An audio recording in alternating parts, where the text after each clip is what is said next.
Hey everyone, I'm Austin. And I'm Mitch. And this is another episode of SPA VGN video game news you might have missed. With Super Platinum Achievement. The SPA part is for Super Platinum Achievement news. Video games. Anyway. Gamestop is partnering with Microsoft. I told you I would always come for you. Why didn't you wait for me? Well, you were dead. And it's not actually as big of a deal as we originally thought and maybe you thought. It's actually hardware upgrades in GameStop. Mm-hmm. Nothing game related. It sounds like GameStop employees are now just going to be equipped with Microsoft Surfaces and the 360 suites, stuff like that. So, just a technology agreement. We'll give you some money if you use all Microsoft-based equipment. And I think it's part of GameStop's new rework of how they're doing their business, where it said that instead of the employees just being behind the desk and the counter the whole time, they're going to be on the floor with the tablet, probably can check you out right on the spot. You don't have to wait in line, and they can search for something. They'll check you out right on the spot. Yeah, they will. How you doing? What's up? Similar to, I would actually say, probably an Apple store. Apple store, there's no registers. It's literally the guy pulls out a phone. Probably going to be similar, which Apple, Verizon, I think. Yeah. T-Mobile is this way now as well. A lot of restaurants do it too that way. So, not surprising, but it's kind of something GameStop needs to do to kind of be relevant still. Staying in line at the register is boring, especially when you're trying to buy one thing that shouldn't take very long. So, And I think their goal is to get rid of the browsing aspect, where people just come in and they browse and they leave because nobody talked to them because they're stuck behind a counter. This way they can come up to you, be like, hey, what are you looking for? What can I suggest? Blah, blah, blah, blah, and maybe sell you something. Yeah, absolutely. It's all about sales. GameStop needs as many sales as they can get because they are hemorrhaging money. Closing hundreds of stores at a time now. So hopefully Reggie of former Nintendo can help them out because he's now on their board. Yeah, he knows what he's doing. He does know what he's doing, so I think this is probably directly from him. So I'm going to go with Reggie. Did this? So. His body is ready. My body is ready. Speaking of success, yes, it is now found out due to polls, one from being VGM, but then IGN is the one that initially broke the news that of the next gen pre-orders, 80% of those pre-order sales were the PlayStation 5. Which I think both of us were taken aback. I think we assumed PlayStation was probably going to, out of the gate, do better than Xbox just because of where it was left off. They don't have to make up ground. Yes, they can just keep going what they're doing. But 80%, that is a just ridiculous number. I was thinking 60%. Yeah. Be 60-40 or whatever. 80% to 20% is quite the margin. So Xbox already. The official console hasn't launched yet, and they're already behind. So, yeah, and obviously they didn't expect to sell as many because they've sold out of their pre-orders. Yeah, so exactly but so does PS5. They sold out. I don't know. It's all weird. Sony expected the sales. Microsoft did not. Maybe that's what it is. So, but still, that seems like a crazy number. Yeah, we'll see on launch day if the Microsoft makes up any ground. I don't think they will. Yeah, that's 80%. That's huge. And they're still they're still unavailable today. We tried today, and no luck. The website crashed yet again for the PlayStation 5. I guess cue the dumpster fire clip again. I don't know. But speaking of Xbox, let's go keep it the Xbox train here. Keep it Xbox. We did get some clarification on what the quick resume is for the Xbox Series X and the Series S.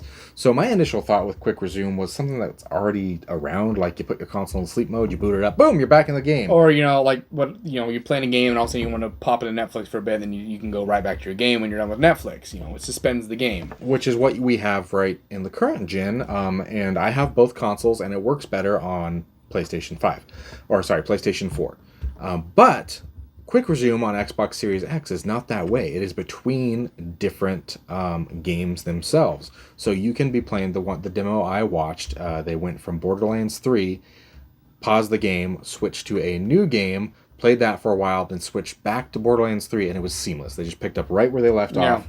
That's a pretty cool feature. We don't know if PlayStation 5 will have anything like that. So I can just go straight from Skyrim, pause, and move to Witcher 3. Toss a coin to your Witcher. And they keep playing and then you just go back. Yeah, You know? and then back to Skyrim. What else do you need? That's the 2 games you need. So, Grand Theft Auto 5 again. yes. That's a pretty cool feature, to be honest.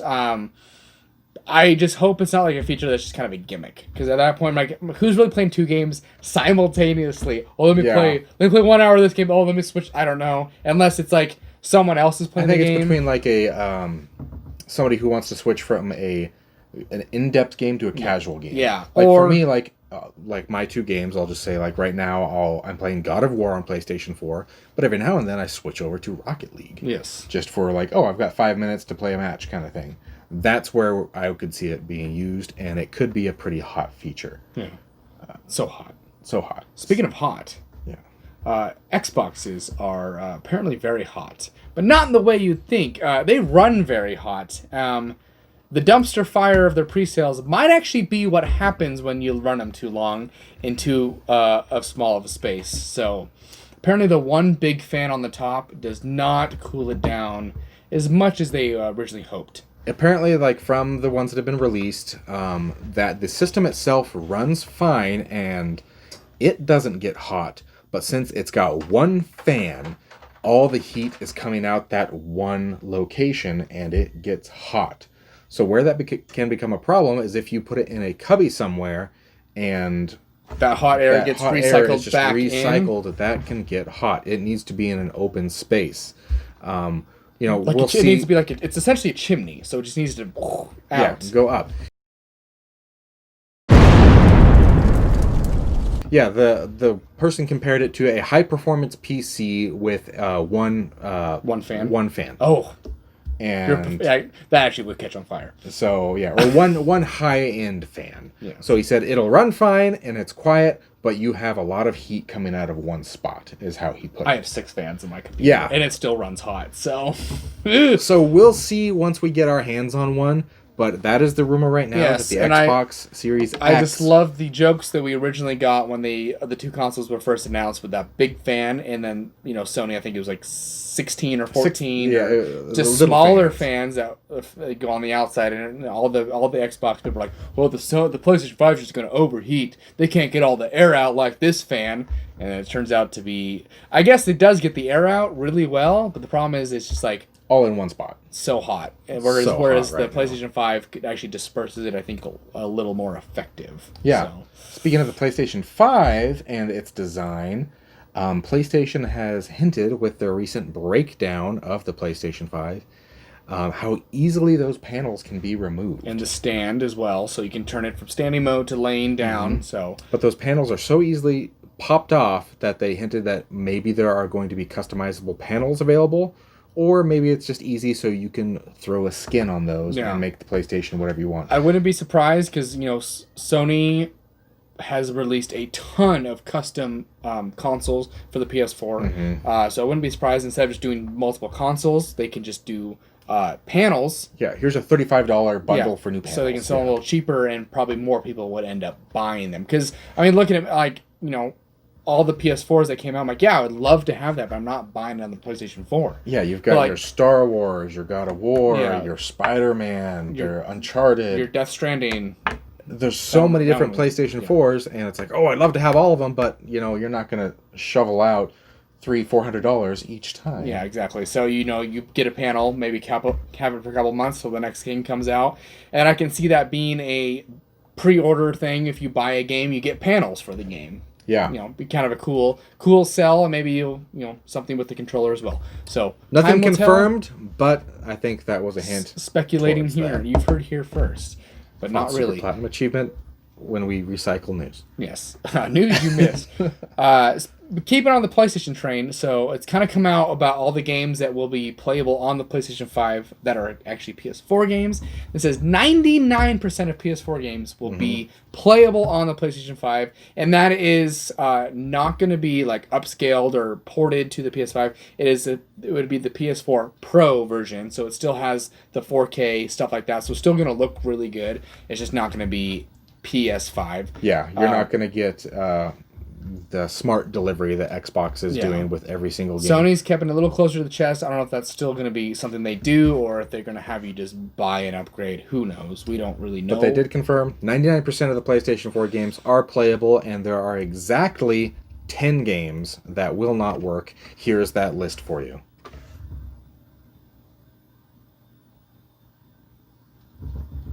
Oh, more? There we go. Pull it up. Games I honestly have never heard of aside from Spider-Man. No, Spider-Man will work on it. Hitman Go. Oh, Hitman Go? Hitman Go won't work. The little moving platform. It's like a turn-based game. Yeah. I thought Spider-Man wasn't on there because it's going to be a PS5 game. You can play Spider-Man PS4 version on PS5. It just won't upgrade. You just won't get the upgrade. Okay, Yes. got it. So yeah, just a small handful of games. So all you people who still, maybe Ghost of Tsushima, Last of Us, you haven't gotten around to beat, God of War even, him, you can still pick up where you left off because they also confirmed that your save data will move from your PS4 to your PS5. So you can essentially throw your PS4 in the trash. It's useless now. Get rid of it. No, I'm just kidding. Throw it in your bedroom. It's a Netflix machine. I was going to say, get it in the other room. Use it for... It's now Netflix. So Disney Plus. And then back to Microsoft real quick. They also announced, well, not an official announcement. Hinted. Alluded. They said, basically, we have been told that they are going to announce another major acquisition soon. Now, the emphasis being on major. Yes. They just announced Bethesda, and then to come out and have rumors say another major one after Bethesda, it's like, to say major after a huge developer like Bethesda. The biggest purchase in video game history, practically. There's probably two big developers out there that you compare right now with Bethesda. There's Rockstar and Square Enix. I mean, unless you're thinking Ubisoft or EA or something like that. Oh, yeah. Which, they're almost their own level. Exactly. It's like they're at their own level. Is it going to be bigger than Bethesda or is it going to be just as big? I'd say just as big would be somebody at Rockstar. Yeah. I don't see that happening. Yeah, because we discussed this off camera, as I think Rockstar is so their own thing. I don't think they want any outside influence. But, Square Enix pops in my head, but, also Square Enix has been really coupled with Sony. So I wouldn't see them breaking from that.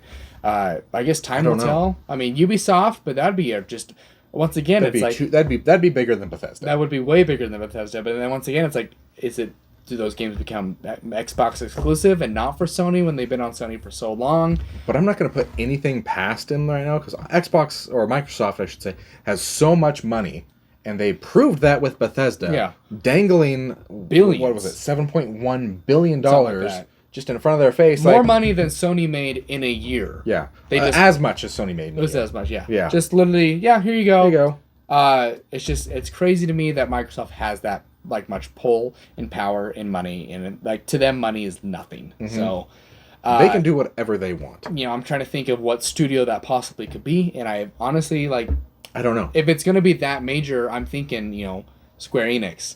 Like I said, I think EA and Ubisoft are on their own level, but and maybe Activision too, and Blizzard. Obviously they have their own thing. I could see Blizzard. I wouldn't be surprised because Blizzard's had some downfalls lately, and they've lost a fair amount of money because of bad... Bringing Bungie back. Bungie's their own thing. Yeah. They could buy Bungie back. I would be interested. Well, I guess time will tell. Hopefully we'll find out soon, and we'll have another video for you about that. As soon as we know. Yes. The rumor is that they will announce it next month. So we'll find out sooner than later. Yes. And last thing on our list is another company that was rumored in that acquisition was Sega.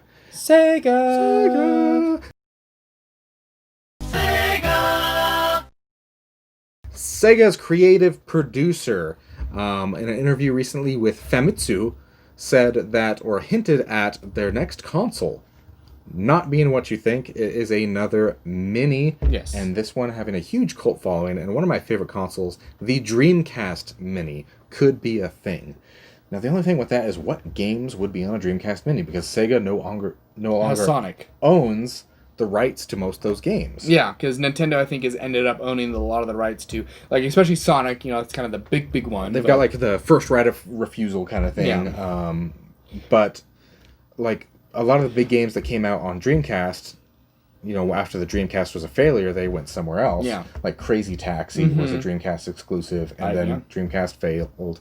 Soul Calibur, I could see that is still a Dreamcast exclusive, but then Soul Calibur 2 and so on went elsewhere. Yeah. So what games would be on the mini? It'd I'd say probably Soul Calibur, Sonic Adventure. Yes. Maybe Maybe Crazy Taxi. Crazy Taxi. Again. I'd say those three are probably a shoe-in. And the deal that they probably have to count, especially with Nintendo, is they're probably gonna have to give them a portion of their proceeds for that, because Yeah, and I mean, once again, we're going into this without all the facts, but Nintendo. That's why you come here. You don't come here for the facts. You come here for what we think, because it's our channel. Speculation. Nintendo does own a certain amount of rights to Sega franchises. I don't believe that they will need permission from Nintendo in order to do things, though. I just believe that Nintendo has the rights, whereas they can do what they want. Like, we're going to put Sonic in this kind of thing. Yeah. But Sega can still do what they want on that. Or they just tell Sega, we're putting Sonic in this thing, and Sega goes, okay. Okay. That's the last thing we have for you on SPA VGN, video game news you might have missed. Thanks for stopping by with us here at Super Platinum Achievement. See ya.